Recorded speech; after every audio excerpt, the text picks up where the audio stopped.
नमस्कार मित्रों, red over green के नए संस्करण के साथ मैं आपका होस्ट कर्नल उत्कर्ष राठौर।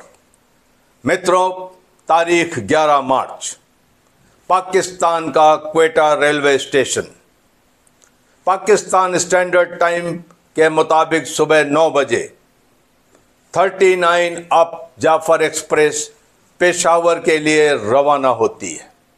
ट्रेन खचाखच भरी है और ये 1632 किलोमीटर का सफ़र तय करके अगले दिन शाम 7 बजे पेशावर पहुंचने वाली थी, लेकिन ऐसा नहीं होता है। ट्रेन ने महज कोई 160 किलोमीटर का सफ़र तय किया था और एक सुरंग में दाखिल होती है, तभी एक धमाका होता है और ट्रेन डिरेल होकर के एक सुरंग के अंदर कैद हो जाती है और उसमें सवार सारे पैसेंजर्स वहीं रह जाते हैं। तब पूरी दुनिया को पता चलता है कि बलोचिस्तान लिबरेशन आर्मी के लड़ाकों ने जाफर एक्सप्रेस को हाईजैक कर लिया है।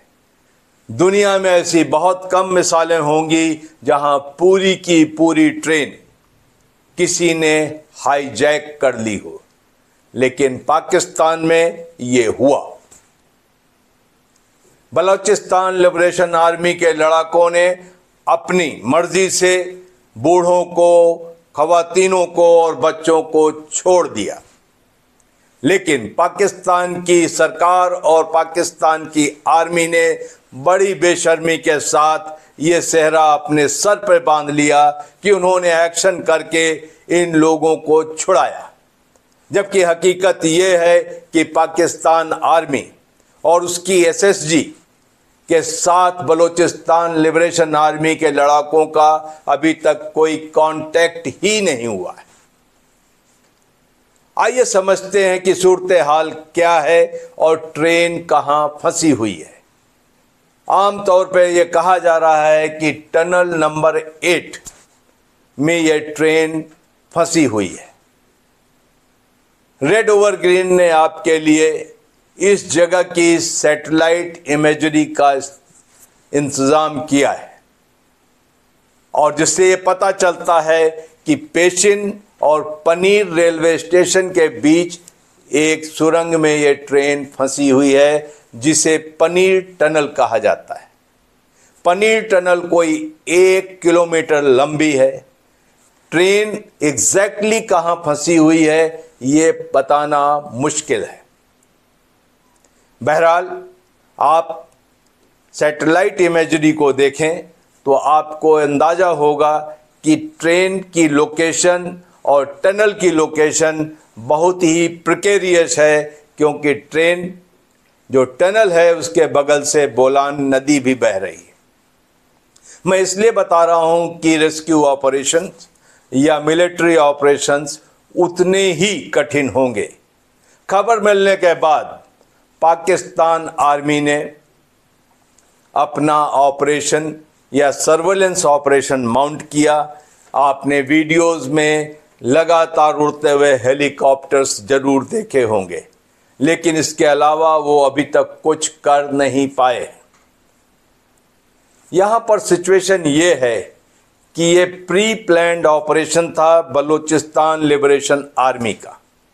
तो जाहिर सी बात है कि इस ट्रेन के अंदर और इस टनल के अंदर उन्होंने एक लंबी फाइट के लिए बंदोबस्त जरूर किया होगा।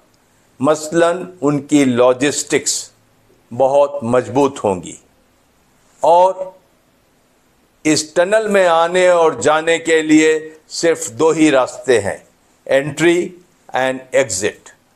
तो ये सिर्फ 2 रास्तों की वजह से पाकिस्तान की आर्मी को ऑपरेशन करने में बहुत मुश्किल आने वाली है और ट्रेन की हर बोगी एक चलता फिरता स्टील का पिल बॉक्स है।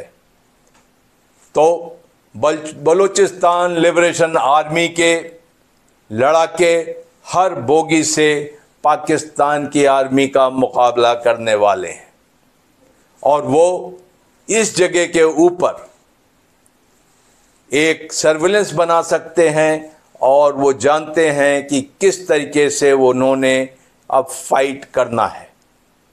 ऐसा लगता है कि उन्होंने तैयारी की है, एक लंबी फाइट की और सर पर कफन बांध के आए।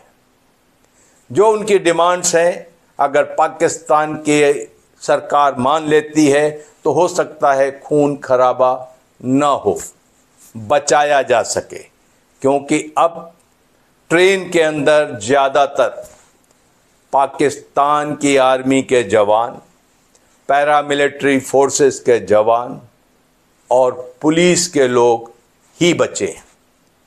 तो बलूचिस्तान लिबरेशन आर्मी के लड़ाके अब ज़्यादा पैसेंजर्स छोड़ने के मूड में नहीं दिखते। ट्रेन की दोनों छोरों पर उन्होंने नाइट विजन से सर्विलेंस कर रहे होंगे और एक ऐसी बेहतर पोजीशन में हैं कि वो पाकिस्तान आर्मी के किसी भी अटैक को या ऑपरेशन को रिपल्स कर सकते हैं। लेकिन यहाँ पर एक बात आती है कि इस ऑपरेशन में बलूचिस्तान लिबरेशन आर्मी के फाइटर्स और पाकिस्तान की आर्मी के लोगों के बीच में ही कैजुअल्टीज़ नहीं होंगी, इसके अंदर पैसेंजर्स की भी कोलेट्रल डैमेज हो सकती है, जो होने का बहुत बड़ा इम्कान है।